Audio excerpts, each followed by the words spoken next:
How's it going, everybody?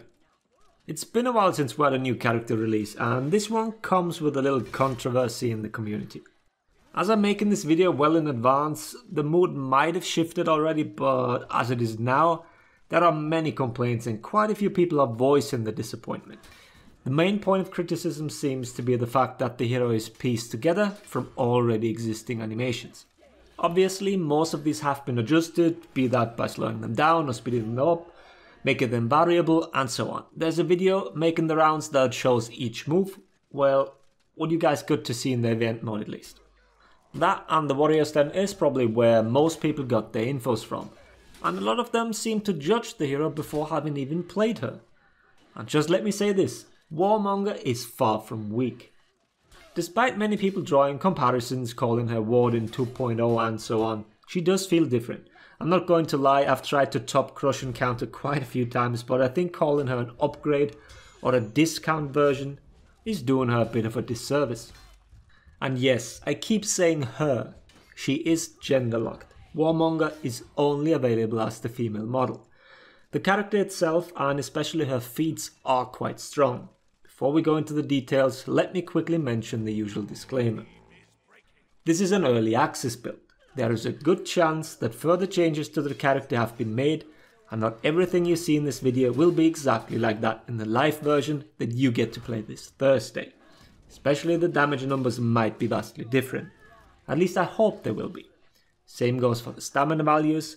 The next video will have me go over all the other changes that come with this patch. For now, we'll focus strictly on Warmonger and Framechecks, and then some additional explanations how you can utilize this new gained knowledge when you actually play her. Let's get going then. All her lights are 500 milliseconds. She has a double light chain, and as most of you have already seen, they look very much like Wardens. All her lights are also enhanced, meaning she can continue her chain even after being blocked, which gives her an easier time going into a bash compared to Centurion or Warden who actually have to hit with their attack.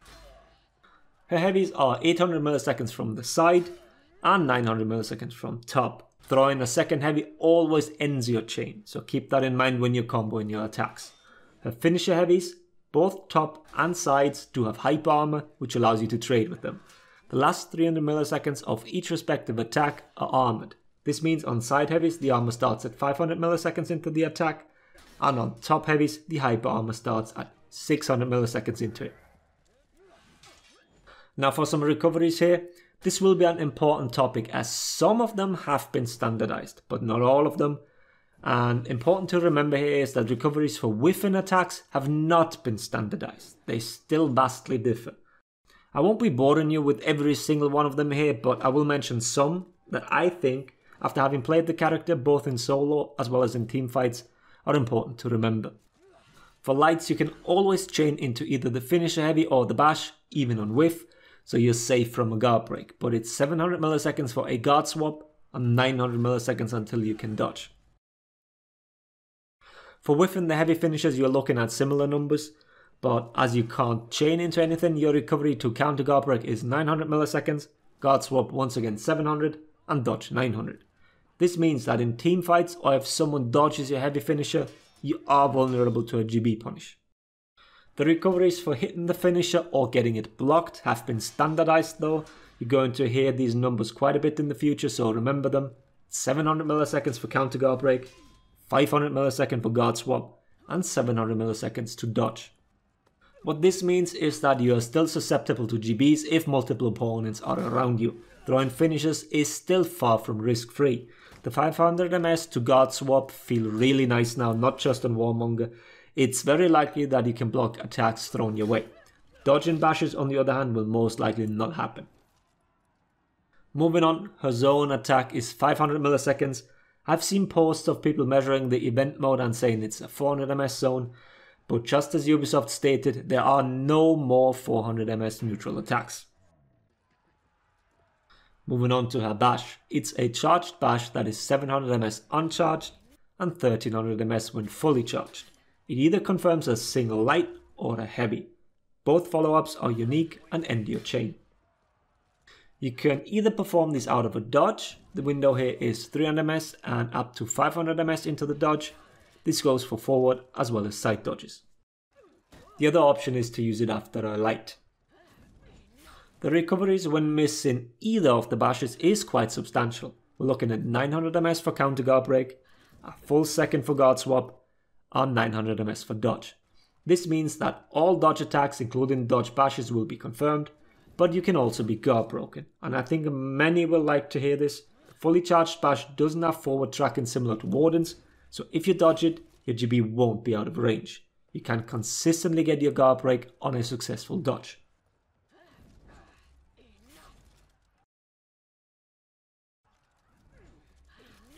The window in which you can dodge these bashes is quite generous. If you watch my videos regularly, you know I've done one specifically for Centurion's Punch. Warmonger Scratch, it's not like that. The tracking is pretty bad. You can dodge really early, both uncharged as well as the uncharged one. For the uncharged one, you can dodge on dodge and will still evade it. Don't expect some super tracking on this one.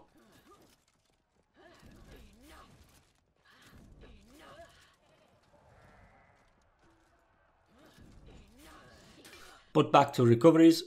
On hit, the recoveries are different. For the light follow-up, it's 500 for everything. And for the heavy finisher, it's 700, 500 and 700 again. The reason I'm mentioning the on-hit recoveries here is to make you guys familiar with how safe these are when used in teamfight or anti-gank scenarios. Remember that the bash follow-up will end your chain, so you cannot continue your attacks. It's not like Warden or Centurion, which both can continue the bashes until their stamina runs out. This is not the case here, meaning it's a bit riskier to use the bash with multiple opponents around. Also, it is a chargeable bash, which means that people will try and interrupt it. The hyper armor kicks in rather late at 1000 milliseconds into it. It does feel late, despite being the same as the heavies. The last 300 milliseconds of the move are armored. The good news is that you won't have anyone react to your bash mix-up. The feint timings are from 400 ms into it until 1166 at the very latest. That is the longest I could delay my feint, and I managed to hit this timing consistently, so I'm going with it unless Ubisoft gives us a different number. To practice this late timing, you can look at her sword. You can wait with your input until the sword is completely behind your body, almost all the way to the other side. That's a visual cue. Another important aspect is the frame advantage of it. As I said, the bash follow-ups end your chain. Frame advantage is on your side, and not just a little bit, but by a substantial amount. Even your heavies will stuff GBs. We are looking at 300 ms of advantage here.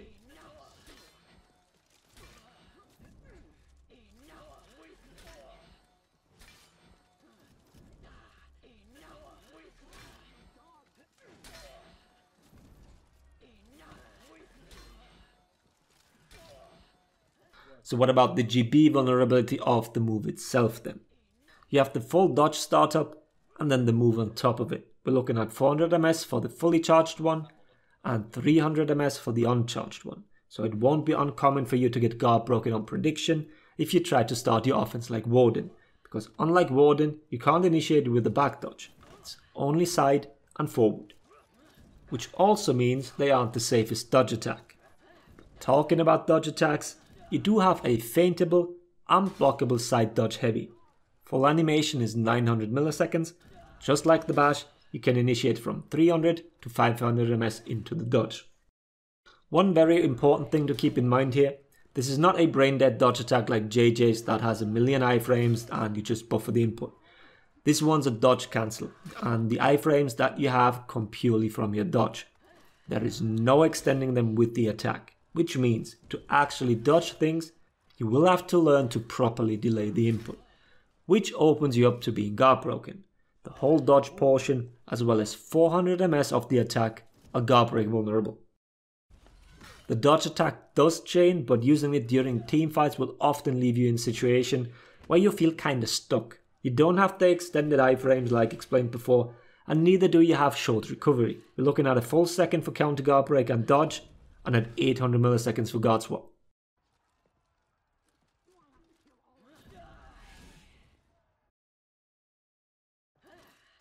The forward dodge heavy is a lot like Valiant Breakthrough, but they're not quite. It doesn't have the ridiculous forward momentum no matter how you input it.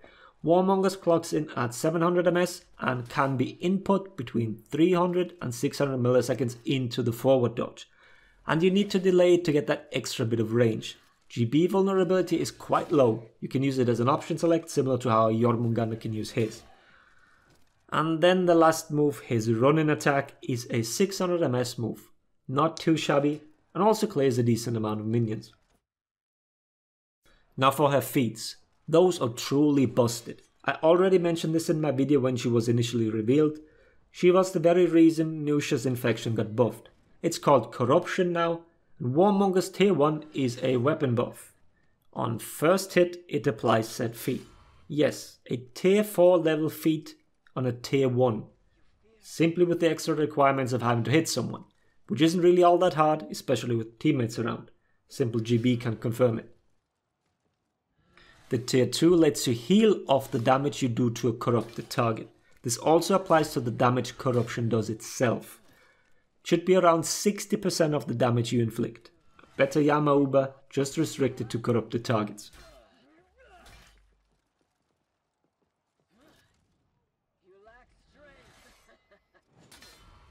The tier 3 ups the damage, should be 35% extra. And lastly, the tier 4, we always compare it to Smoke Bomb. It's basically that, and everyone in the initial radius gets corruption applied. This one is a massively broken feat. It instantly applies damage, even if everyone rolls away.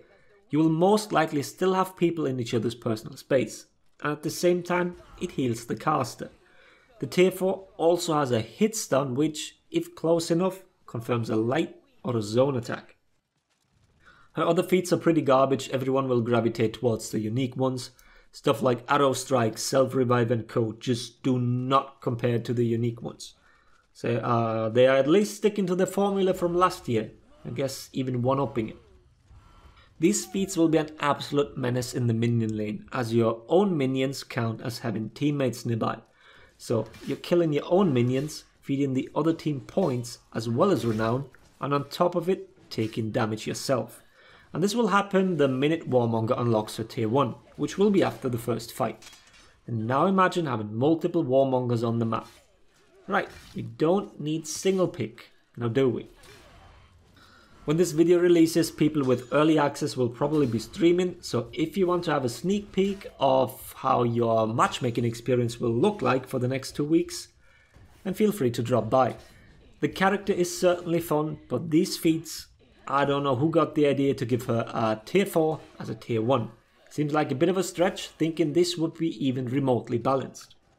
But yeah, tons of other videos are coming, and many people keep asking why there always are comments from a few days before a video gets released.